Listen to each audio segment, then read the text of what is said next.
vamos a dar lectura de una mujer que por su amor a Dios guió y educó a su familia, Susanna Wesley. Su sistema educativo en la rectoría ha sido la admiración de todo el que ha escrito respecto a la familia Wesley. Tenían algunos puntos extraordinarios. Era conducido solamente por la señora Wesley, quien combinaba así las labores de la escuela con los otros numerosos cuidados de la casa. Ella ha dejado una larga carta dirigida a Juan en la que describe detalladamente su sistema educativo. Los niños, dice ella, siempre tuvieron, desde que nacieron, un método regular de vivir en las cosas de que eran capaces, vestirse y desvestirse, cambiar su ropa de cama, etc. El primer trimestre lo pasaban comúnmente durmiendo. Después de eso, si era posible, se les dejaba acostados en su cuna despiertos y se les mecía para que durmiesen. Y así se les mantenía hasta que ya era tiempo para que despertaran. Esto se hizo para tenerlos en un curso de sueño regular, que primero era de 3 horas en la mañana y 3 horas en la tarde, después de 2 horas, hasta que ya no lo necesitaran. Cuando tenían 1 año de edad, y en algunos casos antes, se les enseñaba a llorar suavemente. Así la familia vivía con tanta quietud como si no hubieran niños entre ellos. No se permitía beber ni comer entre comidas, a menos de que fuera el caso de enfermedad, lo que rara vez sucedía. Los niños se retiraban a las 8 de la noche y se les dejaba despiertos en sus habitaciones, pues no existía en la casa algo como el sentarse junto a un niño hasta que se durmiera. Los niños de Susanna fueron enseñados a estar callados durante la oración familiar y a pedir una bendición inmediatamente después, por medio de señas aún antes de que pudieran arrodillarse o hablar. La escuela familiar se abría y se cerraba con cantos. A las 5 de la tarde todos tenían un momento de retiro en el que el mayor tomaba al menor que podía hablar y el segundo al siguiente, a quienes leían el Salmo para el día y un capítulo del Nuevo Testamento. También ella misma conversaba cada noche con uno de sus hijos sobre asuntos religiosos y en algunas noches con 2, de tal forma que lo hacía con todos los niños cada semana. La cobardía y el miedo al castigo, señala ella, con frecuencia guían al niño a desarrollar el hábito de mentir, el cual es difícil desligarse de la vida posterior. Para evitar esto se hizo el acuerdo de quien fuera acusado por una falta de la cual fuera culpable, no había de ser castigado si la confesara francamente y prometiera enmendarse. Ningún hijo fue castigado 2 veces por la misma falta, y si se reformaba, la ofensa nunca más era recordada después. Las promesas se debían observar estrictamente. Ninguna niña era enseñada a trabajar hasta que leyera correctamente. Entonces se le mantenía en su trabajo con la misma aplicación y el mismo tiempo que ella había dedicado a su lectura. Ninguno de los niños fue enseñado a leer antes de tener 5 años de edad, excepto una hija, la que tardó más años en aprender que los meses de los demás. Se daba un día al alumno para que aprendiera sus letras y cada uno de ellos las aprendió en ese tiempo, excepto 2, que tardaron 1 día y medio en la tarea. Samuel, que fue el primer hijo en ser enseñado así, aprendió el abecedario en pocas horas. Empezó a estudiar el día posterior al cumplir 5 años y tan pronto como aprendió las letras procedió a deletrear el primer capítulo del Génesis. El mismo método fue seguido para todos los niños. Tan pronto como adquirían el conocimiento del abecedario, se les ponía a deletrear y a leer una línea, luego un versículo, y no dejaban la tarea hasta llegar a leer perfectamente la lección designada, fuera esta corta o larga. Así era la escuela familiar en Edward. La religión marcaba la vida cotidiana de la familia. Susanna Wesley fue su pastora, y más que el rector mismo, ministro de sus necesidades espirituales. Durante más de 40 años, hizo de la rectoría de Edward un santuario de virtudes domésticas cristianas.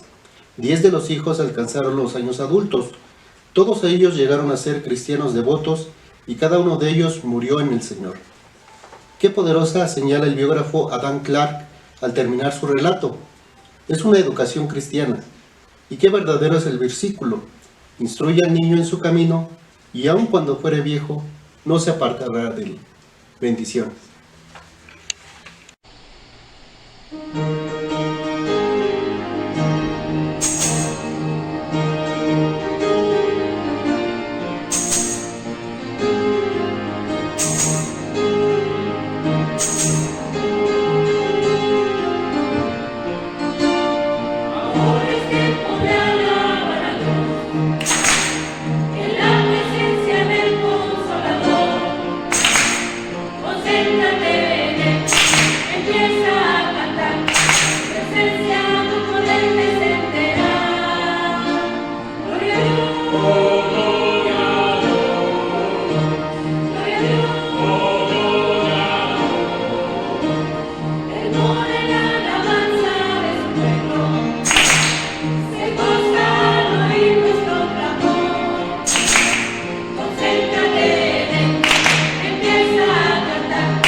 Buenas tardes a todos.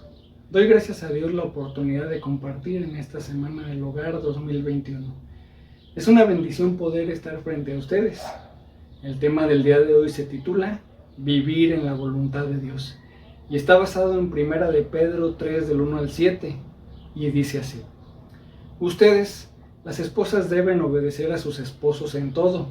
De esa manera, si ellos no creen en el mensaje de la buena noticia, el comportamiento de ustedes podrá convencerlos, pues verán que son honestas y respetuosas, que el adorno de ustedes no sea de cosas externas como peinados exagerados o con joyas de oro y vestidos lujosos. La belleza no depende de las apariencias, sino de la que hay en el corazón. Así que sean ustedes personas tranquilas y amables. Esta belleza nunca desaparece y es muy valiosa delante de Dios. Así eran algunas mujeres en el pasado, confiaban en Dios y obedecían a sus esposos. Así fue Sara, pues obedecía a Abraham y lo llamaba Señor. Si ustedes hacen el bien y no tienen miedo de nada, serán como ella.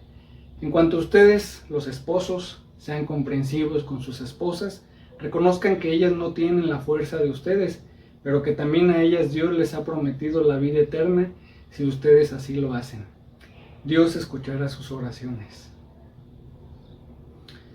Ningún hogar puede prosperar sin vivir según los buenos principios bíblicos.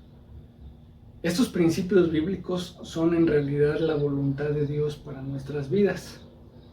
En el capítulo 2 de 1 de Pedro se enseña que para tener éxito en vivir como cristiano, dentro de un mundo hostil como en el que vivimos, se requiere mantener relaciones correctas en dos lugares. 1, la sociedad civil, y 2, el lugar de trabajo. Y al comienzo del capítulo 3 añadió otros dos lugares, la familia y la iglesia local.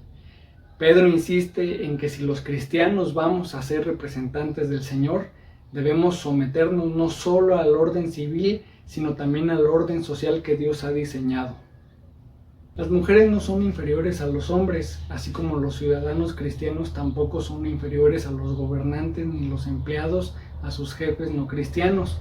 Sin embargo, en cada uno de ellos se tienen roles, y en el caso de las esposas, ellas han recibido de Dios una serie de funciones que las ponen en sujeción al liderazgo que reside en el esposo como cabeza del hogar. Este tema siempre ha generado mucha controversia e incomodidad, sobre todo para las mujeres, y más en la época en la que estamos viviendo. Pero la vida y sus enseñanzas no pasan de moda. Y al respecto, acerca de la sujeción de la esposa al liderazgo del marido, encontramos una vasta información que nos da luz para seguir instrucciones conforme a la voluntad de Dios. Por ejemplo, en 1 Corintios 11, 1 al 9, Efesios 5, 22, Colosenses 3, 18 y Tito 2, 4 y 5. Y en ninguno de estos pasajes se da lugar a nuevas interpretaciones como se ha hecho últimamente en muchos temas. Ahora bien, las indicaciones no son exclusivas para la mujer. Para el hombre también vienen una serie de principios de acuerdo a la voluntad de Dios, que de ponerlos en práctica, y esto es tanto para esposos como para esposas, de ponerlos en práctica, el matrimonio y su familia respectiva irán encaminados a prosperar y vivir plenos tal cual Dios lo ha pensado para nosotros, a pesar de las adversidades, porque habrán decidido precisamente sujetarse a la voluntad de Dios.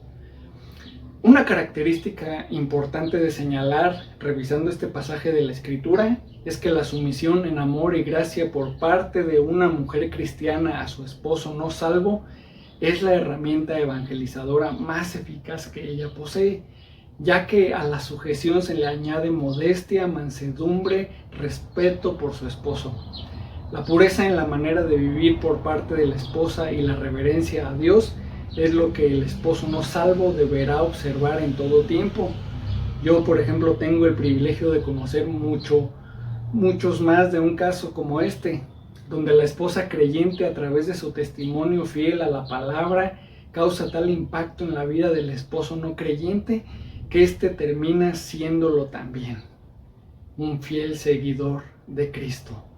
Otra característica que Pedro decide dar importancia es que la mujer debe preocuparse más por su desarrollo del carácter a la semejanza de Cristo que intentar dar una apariencia a los demás que no se tiene. Por ejemplo, muchas veces levantamos la voz para exigir a otros porque según nuestra perspectiva nosotros tenemos la razón en muchos asuntos y sabemos vivir civilizadamente. Ahora se llama ser progresista, pero nuestra vida está lejos de parecerse a lo que Cristo modeló y enseñó. Pedro y los apóstoles en repetidas ocasiones invitan a vivir una vida basados en el ejemplo de Jesús. Ahora bien, Pedro también enseña a la esposa que no sea intimidada ni temerosa, sino que se sujete a su esposo, pero queda excluida cualquier presión a pecar, toda desobediencia a la palabra de Dios o a la exposición de daño físico.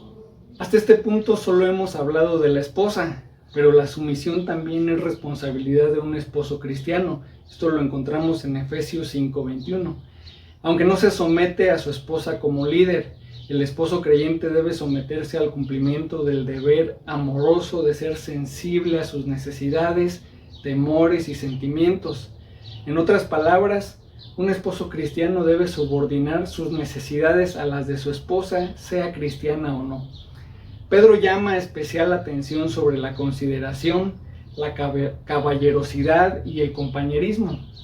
Recientemente me he enterado que incluso algunas mujeres hoy en día se ofenden si el hombre es caballeroso con ellas, porque dicen que dan a notar inferioridad del sexo femenino. Eso es absurdo según mi esposa. Vaya que a ella le encanta que sea atento y caballero con ella. Y bien, aunque es igual en todo en Cristo y por supuesto que no es inferior por ser mujer, sí es más débil, por ejemplo, en la fuerza física. Por lo tanto, necesita protección, fortaleza y provisión por parte del esposo, funciones que el varón debe cumplir de acuerdo a la palabra de Dios. El esposo debe cultivar la intimidad y el compañerismo con su esposa. Esto tiene que ver también con el compartir algunas tareas, ¿verdad? En casa, por ejemplo. El mundo actual se ha volcado a nuevas ideologías más centradas en el ser humano que en Dios, poniendo en duda y cuestionando incluso los principios bíblicos que se desprenden de la voluntad de Dios.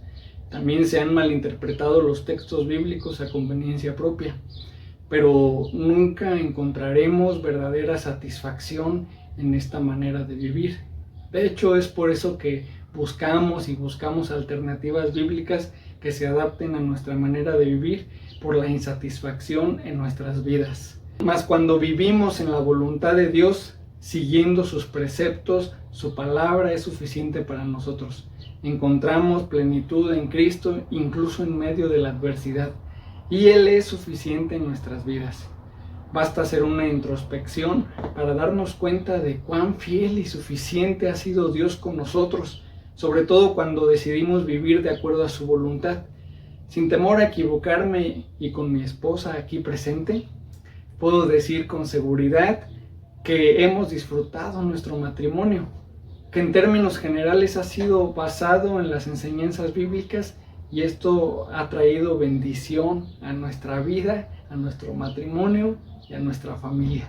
Hoy la invitación es a vivir de acuerdo a la voluntad de Dios. ¿Y cuál es esa? La que dicta la Biblia, la santa palabra de Dios. Jesús dijo: si alguno me ama, guardará mi palabra y mi Padre le amará, y vendremos y haremos morada con él. El que no me ama no guarda mis palabras. ¿Podemos imaginar hoy esta palabra?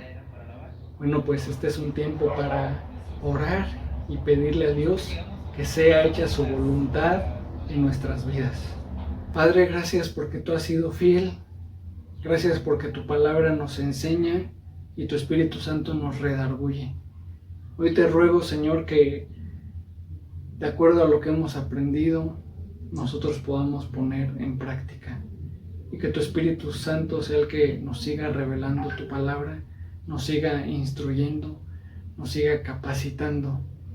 Queremos vivir una vida agradable delante de ti, sujetos a tu voluntad. No queremos que la Biblia se adapte a nuestras necesidades, a lo que nosotros queremos. Queremos nosotros sujetarnos a lo que tu palabra dice, Padre, porque estoy seguro que cuando así es, tú eres suficiente en nosotros y entonces experimentamos esa vida plena y abundante que tú hablas en tu palabra. Te ruego, Señor, que estés con nosotros, que bendigas a cada uno de mis hermanos, bendice a las iglesias de nuestra conferencia, Señor, que podamos voltear nuevamente hacia ti con tal dependencia en ti, Señor, que no necesitemos de ninguna otra cosa. Padre, tu palabra dice que busquemos primeramente el reino de Dios y su justicia y todas las cosas serán añadidas. Que así sea, Señor, que seamos una iglesia que busque primeramente el hacer tu voluntad. Que busquemos primeramente el agradarte, el honrarte con todo lo que hacemos. Y estoy seguro que tú traerás bendición abundante a los matrimonios, a las familias, a los individuos, Señor, de nuestra amada iglesia. En el nombre de Cristo Jesús. Amén. Oremos, hermanos. Bendito Padre Celestial, te amo, Señor, por el día que nos permites tener, Señor. Gracias porque el día de nos guardas y nos cuidas, Señor. Gracias porque el día de hoy permites ayudar y tener con bien, Señor, al pastor Abraham Gómez Tierra Fría, Señor. Gracias por eso, Señor. Gracias porque él sigue guiado en tus caminos, Señor, que sigue apoyando tu ministerio, Señor, para que más personas conozcan de ti, Señor. Asimismo, Señor, ayúdalo y guárdalo en la familia, Señor, como lo conforma igual con su esposa, Señor, Alejandra Mondragón, Señor. Guárdalos a ambos en tu camino, Señor, acompáñalos, Señor, y no los dejes ni los sueltes, Señor, nunca, Señor. Apóyalos y guárdalos, Señor, en todo momento y en todo lugar, Señor. Permite que puedan seguir en tu camino, Señor, y a pesar de las situaciones difíciles y de las fáciles, Señor. Guárdalos y cuídalos, Señor, y cuida igual a todos los hermanos que están viendo esto, Señor. En el nombre de Jesús. Amén. Y terminamos con la bendición de la Sociedad Misionera Femenil de la Iglesia Metodista de México.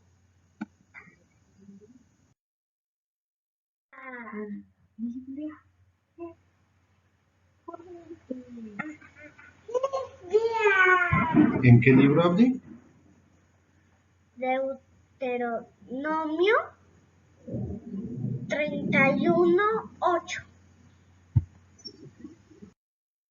Delante de ti, Y Jehová va delante de ti, Él estará contigo, Él estará contigo, no te dejará, no te dejará, ni te desamparará. ni te desamparará. No temas, No temas, ni te intimides.